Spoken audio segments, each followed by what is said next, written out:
Journey into space. The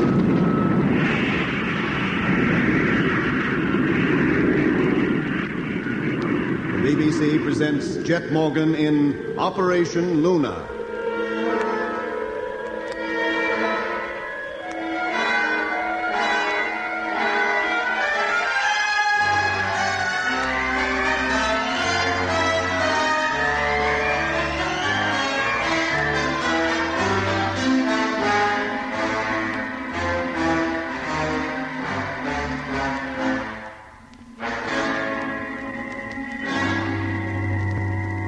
Jet Morgan, Steve Mitchell, Doc Matthews, and Lemmy Barnett are on their way to the moon.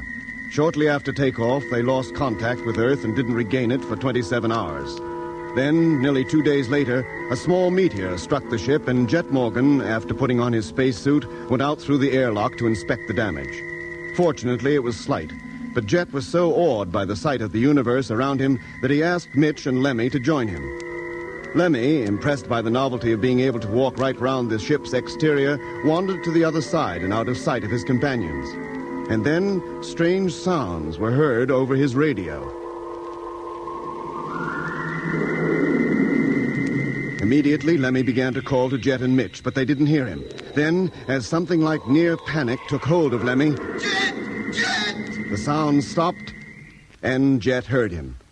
The three men then returned to the ship's cabin. What's happening to him, Mitch? What do you think's happening to him? I told you, he's unstable. A psychological misfit. Oh, you're not going to bring that up again. If Lemmy says he heard a strange noise, he heard it. Then why didn't I hear it? Why didn't you or Doc? Doc wasn't outside. How could he? Well, he was listening to us, wasn't he, on the ship's receiver? That and our personal radios all work on identical frequencies. If there'd been anything to hear, at least one of us would have heard it. He must have imagined it. Be careful what you're implying, Mitch. What other explanation is there? Anything could happen out here, anything. Radios could play tricks. The ship's, Lemmy's, anybody's. Maybe there's some kind of radio wave we know nothing about that can only be heard out here in space. Ah, piffle. All right, now break it up, you two. Lemmy's upset enough without you discussing him like he was a mental case. Trouble with this ship is room's so limited you can hardly keep your thoughts to yourself. Next time I'll build separate cabins. Tourist, second, and first class. No need to be flippant, Mitch. What do you think about this, Doc?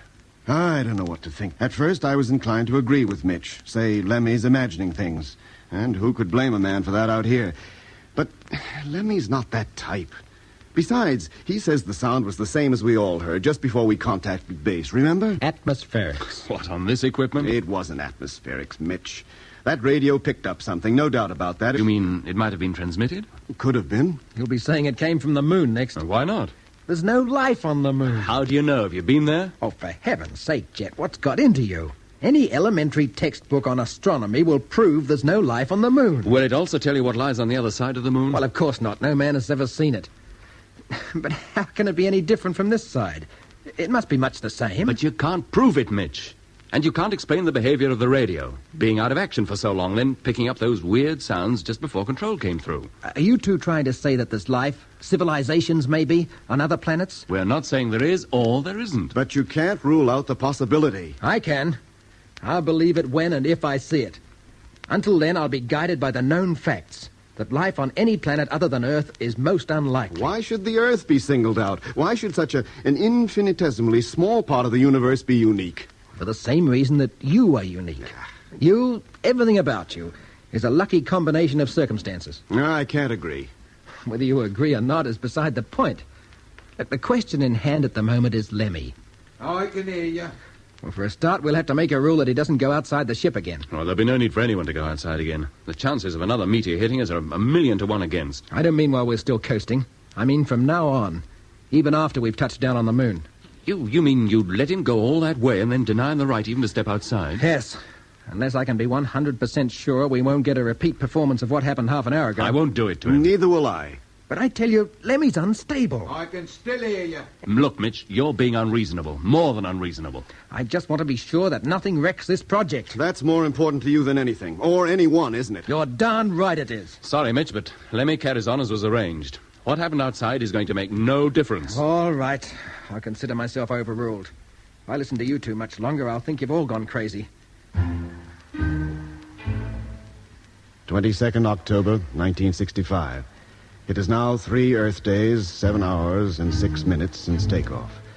The ship has now settled down to a regular routine. Lemmy seems to have fully recovered from whatever it was that scared him outside the ship, and now nobody even mentions it, though it's obviously preying on the minds of us all. Radio contact with Earth is clear and suffers from no interruption. There isn't much to do now.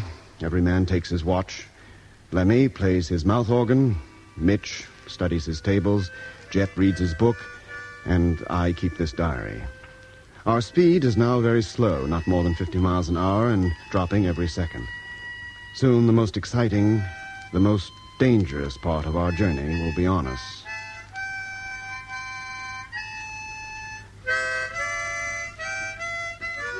Lemmy, Yes, Jet? stop that racket and listen, will you? Yes, Jet. Everybody listen. We've now passed neutral gravitational point. The Earth no longer affects us. The moon has taken over and is pulling us down towards its surface. It's only 23,000 miles away now, and the time has come to turn the ship over. Switch on the stern televiewer, Lemmy. Televiewer, stern view, on. Stand by. Okay, Mitch? Okay, Jet. Doc? Yeah, okay. Lemmy? Okay. Number 1 gyro. Number 1, contact.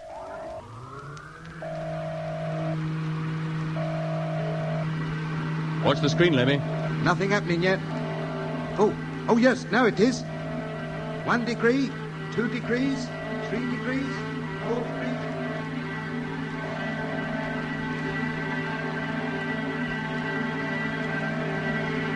Any sign yet, Lemmy? Not yet. Oh, yes, here she comes. Limb of the moon now visible. Getting bigger. Blimey, the mountains and craters are as clear as anything. Well, never mind that. Keep your mind on the job. Plus 1, 1.5. Stand by, Doc. 2, Yeah, whenever you like. 2.5. Plus 3, 3.5. Plus 4. Number 1 gyros. 4.5, Cut. Plus 5. 5.5. Plus 6. We're going to turn too far. 6.5, Stand by for Plus counteraction. 7. Number 2 gyro. 5, Ready. Plus 8. 8.5. Plus 9. 9.5. Plus 10. Number 2, contact. 10.5. Plus 11. Stabilizer, stand by. 11.5, Standing by. Stabilizer, now. 10.5. 10. Dead on. Number 2 gyro, cut. Steady she goes. Okay, that's it. Now leave the stabilizer on for a while, let's be sure. Still steady. On course. Cut it. Now, Doc. We're okay. Well, that's that. Easier than I thought. Lemmy, call up base. Tell them the ship has been turned over and that we're now falling towards the moon. Right.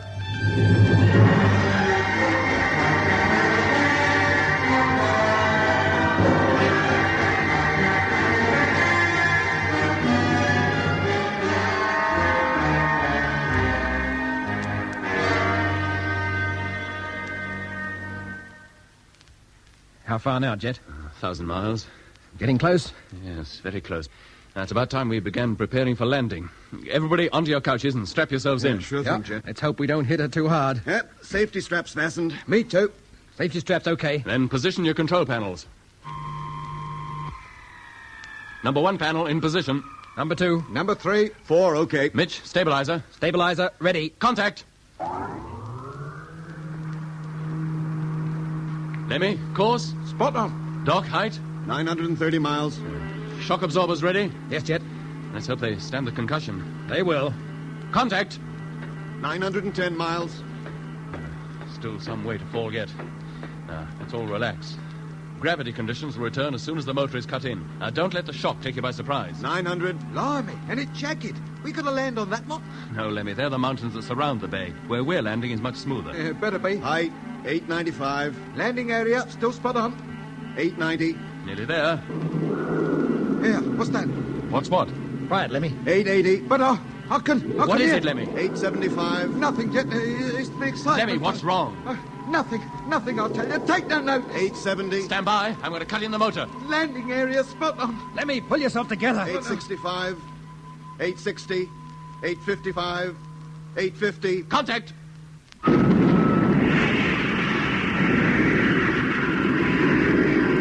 Jet. Lemmy, watch the screen for heaven's sake. 845. Landing area, okay. 840. 835. 830. 825. 820.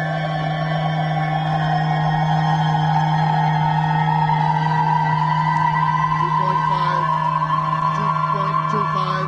Height 2 miles. We're nearly there. Here she comes. This is it. Hold tight. Cut the motor!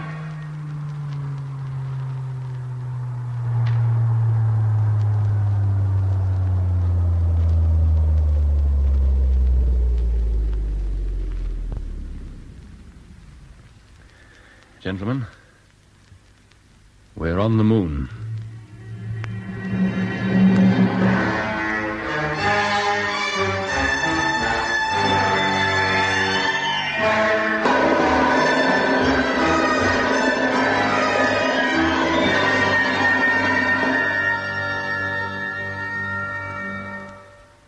Didn't you hear what Jet said?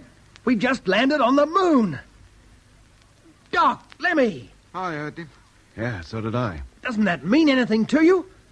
Well, the way you're carrying on, he might have just announced your death sentence. Maybe he has. What's up, Doc? And Lemmy, what's worrying you? Nothing. Now out with it, Lemmy. You didn't hear that music again, did you? Leave me alone. Would you keep getting at me all the time? You did hear it, or at least you think you did. Am I right? Am I? Leave him alone, Mitch. In a minute you'll be saying you heard that darn music, too. I'm not so sure that I didn't. What? You, Doc? I can't explain it, but just before the motor was switched on, I began to feel very strange. A sense of foreboding. With landing only a few minutes away, how else would you feel? No, it wasn't that. I didn't exactly hear anything, but... Now you're both beginning to imagine things. Mitch, it was not imagination. Well, look, let's forget it for now. We've got work to do and little time in which to do it. Now, get up and we'll start. Right, Yes, well, of all course, right. Do we yeah. put our magnetized boots on? No, Lemmy, we won't need those till we return. Now, switch on the main teleview and we'll see what it looks like outside. Televiewer on. Can't see a thing. Rotate the camera, full circle. Camera rotating. Oh, still nothing. If anything, that screen's getting darker. No sign of a picture. The camera's pointing towards the night side of the moon, and the sun's hardly rising yet. We can't expect anything on the screen. Not even the stars? We should see those, I must admit. Let's wait a bit. Wait till she's turned 180 degrees and begins to pick up the day side. Yeah, here she comes. Getting brighter. But still no picture. It's like the lens is fogged over. What are we worrying about? It's dust. Dust? Oh, of course! The moon surface is covered with it. Volcanic ash, meteoric dust. The blast from our motor when we landed must have caused a regular dust storm. We came down right in the middle of it. We won't see a thing till it's settled again. Oh, you know, for a minute it had me scared. I thought the televiewer had packed in like the radio did. Me too. Well, while we're waiting, we'll get ready to go outside. Yes, And sure. not you, Lemmy. Eh? Somebody has to stay behind. Oh. We can't all go outside at once. Oh, for a minute I thought... Oh, don't worry. Next time out, somebody else will take a turn of staying behind. Well, that's fair enough. Now, call up control. Yes, Jet. Mitch, Doc, get your suits on. Yeah, sure, KJ. Hello, Earth. Rocket ship Lunar calling control. Come in, please. Hello, Lunar. Earth calling. Go ahead. Stand by. I've got him, Jet. Hello, Earth. This is Jet Morgan. You can tell the world that rocket ship Lunar has landed. She touched down in the Bay of Rainbows less than 5 minutes ago. No need to tell them, Jet. They just heard you announce it. Every major city on Earth is hooked up to your ship via radio. Now be careful what you say, Jet. The whole world is listening. How was the landing? Fine, came off beautifully. We hit the target area right smack in the middle. Was the trip a comfortable one? A bit cramped, but otherwise very comfortable. It's almost time for us to go outside. I'll arrange for our personal radios to be fed into the ship's transmitter so you'll be able to hear us talking. And now, if you'll excuse me. Certainly. And that, ladies and gentlemen, was the voice of Jet Morgan, captain of the first spaceship ever to land on the moon. As you heard, he and 2 other members of his crew are at present preparing to go outside. Hello, Earth. Can you hear us? Yes, Lunar? We're in the airlock now and the door is opening. In just a few seconds, we'll have our first close look at the moon's surface. And there it is. Good heavens. How does it strike you, Jet? Any different from what you expected? No, not really, but it's so difficult to believe we're actually here. It's so bleak. Not a tree, a blade of grass, nothing. And the sky is black, an inky black.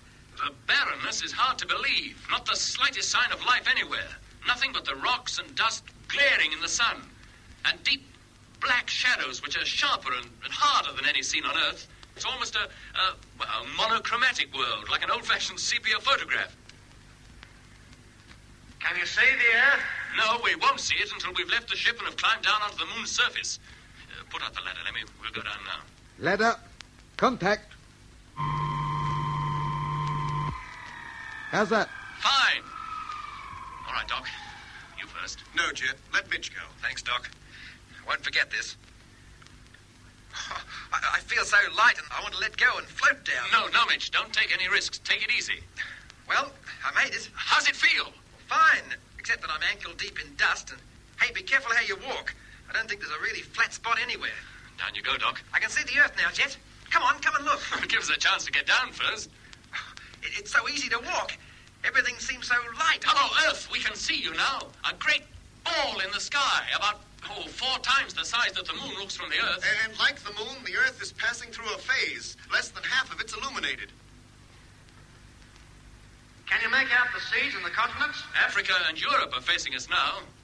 Most of northwest Europe appears to be covered in cloud, but the British Isles seems to be enjoying a spell of good weather. We can just make out the outline. The colors on the Earth are brilliant. Blue seas, green and brown land areas, yellow deserts, and glaring white clouds. The color contrast between the Earth and moon is amazing. The Earth's a beautiful planet. Beautiful. Well, if you can see the British Isles, they should be able to see you. It's early evening in London. The moon is high in the sky. Would you like to talk to them? Yes, very much. Very well. But before we go over, I'd better explain to our listeners that delay in replies between the moon and the Earth is due to the moon's distance from us, the time taken for radio waves to travel that distance. And now, over to London. Hello, Lunar. London calling. Hello, London. Congratulations, Captain Morgan, to you and your crew on your wonderful achievement. Thank you. Hearing you talk to us and seeing the part of the world where you are situated looking so minute gives us a dreadful feeling of isolation, of utter loneliness. Then there is absolutely no life on the moon? Not that we've found as yet. How's London? You'd hardly recognize it. Traffic is virtually at a standstill. I never thought we'd stop the roar of London's traffic, not from 250,000 miles distance. Well, you have, Jet. The whole United Kingdom is with you up there. The telephone lines are jammed with callers trying to book seats for the next trip. What are the chances of that, Jet? How long before there'll be a regular passenger service to the moon? Well, Mitch is more qualified to answer that question than me. What do you think, Mitch? Oh, not for a long time. We'd have to make the moon habitable first, and it's anything but that right now. Is that the ultimate aim of this trip? To make the moon habitable for human beings? Well, in so much as a spaceway station on the moon will help us reach the other planets, yes. But it will be no more than a stepping-off point to Mars or Venus. Colonization of the moon will be the task of our children or our grandchildren. Thank you, Mr. Mitchell. I hope anybody else who was thinking of telephoning us took that in. Well, before you leave us, would you mind telling us exactly what your work on the moon will entail? We'll be taking lots of photographs of the Earth, the Sun, the sky, and the moon's surface. We'll also explore as much as possible of the terrain, at least to the limit of our visible horizon, which is about 2 miles. Even that is probably more than we can manage in one day. 1 day? Is that all the time you'll be spending up there? 1 lunar day. That's equivalent to 2 weeks back home. We plan to return to Earth just before lunar nightfall. I see. Well, we have lots of messages here for you from all over the world. Can you take them? I'll take them, Jet, while I'm sitting in here. Might be one from Becky. All right, Lemmy, go ahead. Disconnect us from the main transmitter, but keep the intercom open. Intercom, over. Test, please. Hello, 1, 2, 3, 4. Okay. And if you see any dragons, give a yell. I'll hear you. I won't be able to help you, but I'll hear you. Hello, Earth. Ready to take your messages. Over. It is now 3 Earth days since we landed on the moon. Everything is going well. At the moment, Jet, Mitch, and Lemmy are digging out specimens of lunar soil to take back home with us. Up to now, we have found no evidence whatsoever that there is, or ever has been, any kind of life on the moon. It is a completely dead world. Time you went back, Mitch, and let Doc come out. Okay, Jet. Lemmy and I'll wait here. When he gets out, we'll continue towards the little crater a couple of 100 yards ahead. Right. Periodically, the voices of Mitch, Lemmy, and Jet come over the intercom as they talk to each other through their personal radios. Every word they say is recorded, for the construction of the spacesuits does not permit the wearers to write their observations. Lemmy is in high spirits. A few hours ago, he discovered that the low gravitational pull on this dead world allows him to jump fantastic heights. He cleared a rock formation of at least 20 feet and would have tried higher objects if Jet had not stopped him. The risk of accident is too great for that kind of game. Any damage to his spacesuit, a sudden leak and consequent drop of air pressure could mean almost instantaneous death. Hello, Doc. Mitch calling. Oh, hello, Mitch. Close the door and open up the airlock. I'm coming in. Yeah, hang on a minute. Main door closing. Lurid headline. How you doing? Same as usual. Be glad to get indoors. It's hotter than an oven out there. Airlock filling. Stand by. It gets much hotter. We won't be able to work. I have to pack it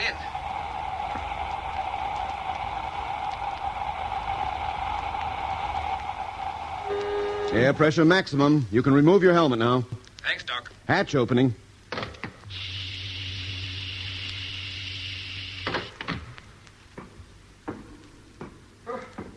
Thank goodness for a breath of cool air.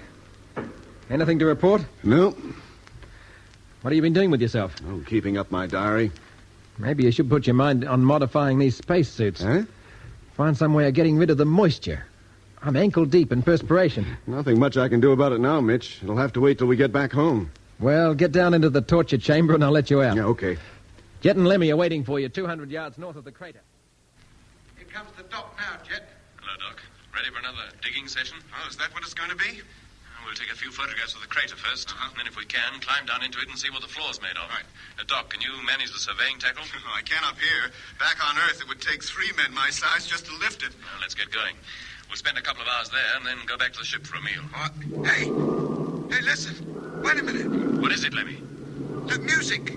It's here again. Steady, Lemmy. Gracious. What is it, Jet? I don't know. Stand still. Listen. You can hear it? I'm not sure. I can't exactly hear it. It was like... Well, I don't know how to explain it.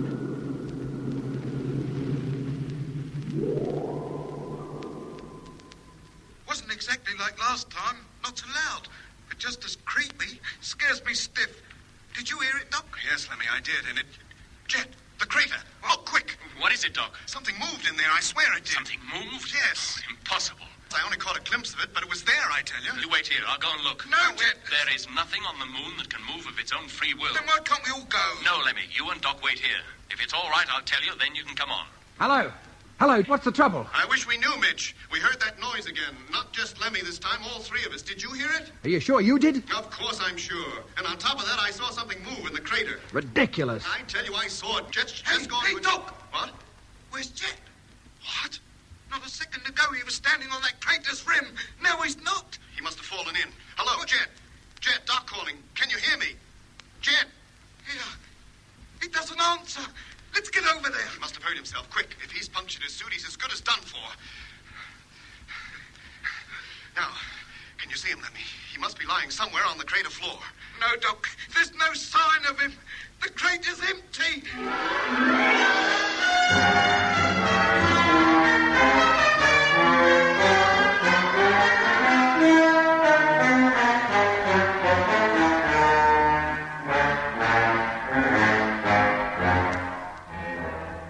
You have been listening to Episode 2 of Journey into Space with Andrew Foles as Jet Morgan, Alfie Bass as Lemmy, Guy Kingsley Pointer as Doc, and David Williams as Mitch. Other parts were played by John Casabon and Alan Keith.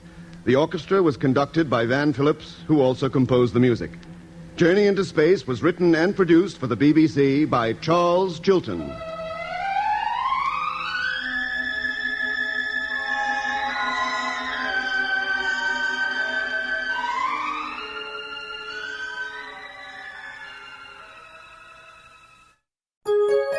VintageRadioshows.com